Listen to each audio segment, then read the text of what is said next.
Alright guys, so in this video I'm going to take us through how we find the domain of each of these three functions. So the domain is the list of allowable inputs.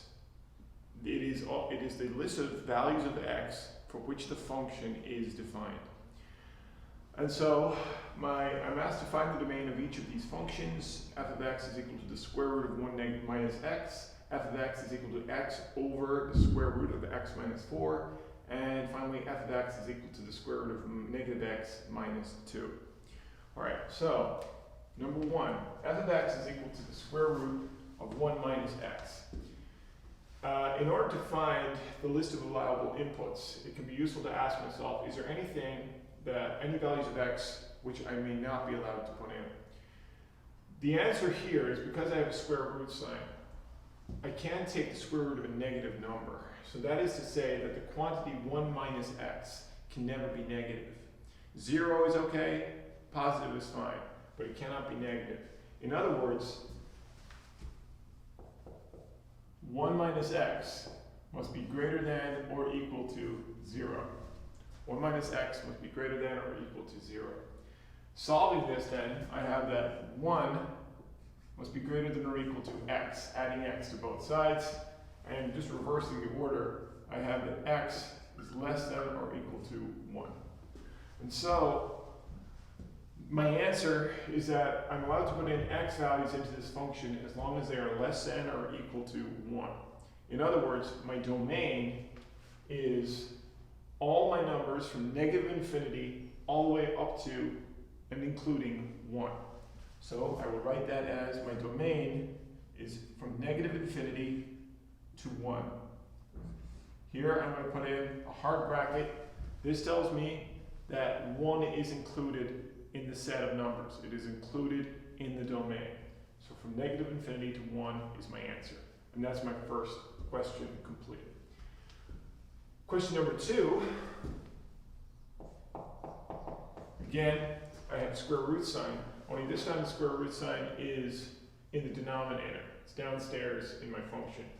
And so I need to consider two things. Again, just like the previous question, I know that I cannot have any values of x that would make the quantity x minus 4 negative. However, because my square root of x minus 4 is also in the denominator, I can also not have any values of x for which would make the quantity x minus 4 0. Because I cannot have 0 in my denominator. It would be undefined. The function would be undefined for that value of x.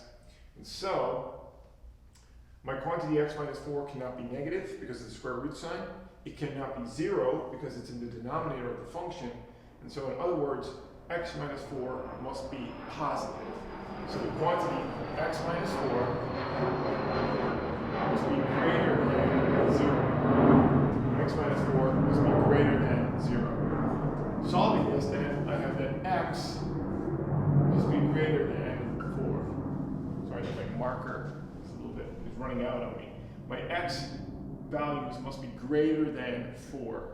Note that it's not greater than or equal to. 4 is not in the domain. It must be greater than 4. Slightly bigger than 4 is fine, but it must be bigger than 4. And so my domain, therefore, is from 4 to infinity. Again, I have a soft bracket next to my 4. Why is that? It's because 4 is not included. It is not included in the domain, whereas here, 1 was included in the domain. And that's my answer. My domain for my second function is 4 to infinity. And finally, my last question, number 3. F of x is equal to the square root of negative x minus 2. This is very similar to question number 1. Minus x minus 2, the quantity negative x minus 2 can never be negative. Again, why? Because it's under the square root sign. So minus x, negative x, minus 2 must be greater than or equal to 0. 0 is fine. Negative is not fine. Solving this then, I will add x to both sides. So I will have minus 2 must be greater than or equal to x. And reversing this, we have that x must be less than or equal to minus 2.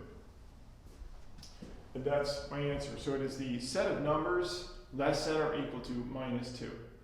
So that will be, the domain will therefore be from negative infinity all the way up to and including negative 2. A hard bracket here, because negative 2 is also in the domain. And that's it. Those are my 3 answers.